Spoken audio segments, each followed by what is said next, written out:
Assalamualaikum warahmatullahi wabarakatuh. Halo teman-teman semua. Pada kesempatan kali ini, kami dari kelompok 8 akan memaparkan materi mengenai teori standpoint atau teori sudut pandang. Disimak ya. Teori standpoint atau disebut juga sebagai teori sikap merupakan sebuah teori yang dapat mengubah kekuasaan seseorang melalui kewenangan suara pribadi atau individu. Standpoint teori adalah bagaimana cara kita melihat dunia di sekitar kita. Adapun sinonim dari standpoint adalah cara pandang, perspektif, dan posisi. Teori ini juga dapat didasarkan dengan kesenjangan gender, ras, kelas, dan orientasi sosial. Sejarah dari teori ini adalah teori standpoint pertama kali dipelopori oleh filsuf Jerman yang bernama George Wilhelm Friedrich Hegel pada tahun 1807. Ia mengemukakan bahwa teori ini membahas tentang hubungan antara Tuan dan Buddha. Walaupun Tuan dan Buddha hidup dalam ruang lingkup yang sama, tetapi mereka memiliki pengetahuan dan pengalaman yang berbeda. Hal tersebut disebabkan karena posisi mereka berbeda dalam kehidupan sosial. Kelanjutan dari sejarahnya bisa kita sama-sama lihat di slide. Dari teori standpoint atau teori sudut pandang, kita dapat melihat beberapa asumsi yang terjadi ketika satu kelompok dan kelompok yang lainnya mengalami hubungan sosial yang dimana bisa menimbulkan beberapa hal yang bertolak belakang.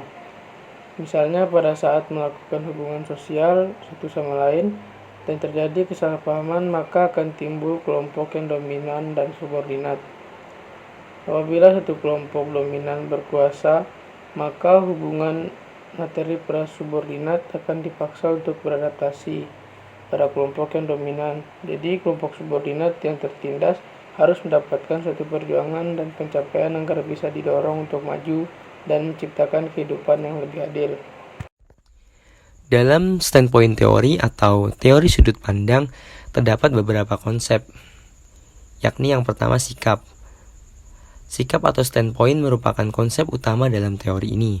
Standpoint adalah sudut pandang yang dapat diperoleh melalui pengalaman, pemikiran, interaksi, dan usaha dalam hierarki sosial. Kemudian yang kedua, pengetahuan tersituasi. Pengetahuan tersituasi atau situated knowledge merupakan pengetahuan seseorang berdasarkan konteks dan keadaan. Seseorang dapat mempunyai pengetahuan yang luas, banyak pengetahuan bukan dari pembawaan alamiah, tetapi adanya latar belakang dari suatu pengalaman dan juga pembelajaran. Kemudian poin yang terakhir yakni pembagian pekerjaan berdasarkan jenis kelamin. Konsep ini merupakan salah satu landasan dalam teori standpoint. Sexual division of labor merupakan alokasi pekerjaan yang didasarkan oleh jenis kelamin. Hal ini terkait dengan pandangan feminis di mana perempuan diposisikan hanya sebagai pekerja domestik. Nah, disinilah kemudian tidak adanya kesetaraan gender pada konsep ini. Contoh teori standpoint, sekelompok lelaki sedang berkumpul di depan sebuah coffee shop, lalu lewatlah dua orang perempuan. Perempuan pertama berambut panjang dengan make up feminim, sedangkan perempuan di sebelahnya bergaya tomboy dan memiliki rambut yang pendek. Dua dari sekumpulan lelaki itu mengamati dan membicarakan penampilan dua perempuan tersebut. Beberapa lelaki menganggap bahwa perempuan feminim dengan rambut panjang dan make up yang sempurna adalah perempuan yang cantik. Namun, beberapa lelaki lainnya menganggap bahwa perempuan dengan rambut pendek dan berperilaku tomboy itu terlihat lebih menarik.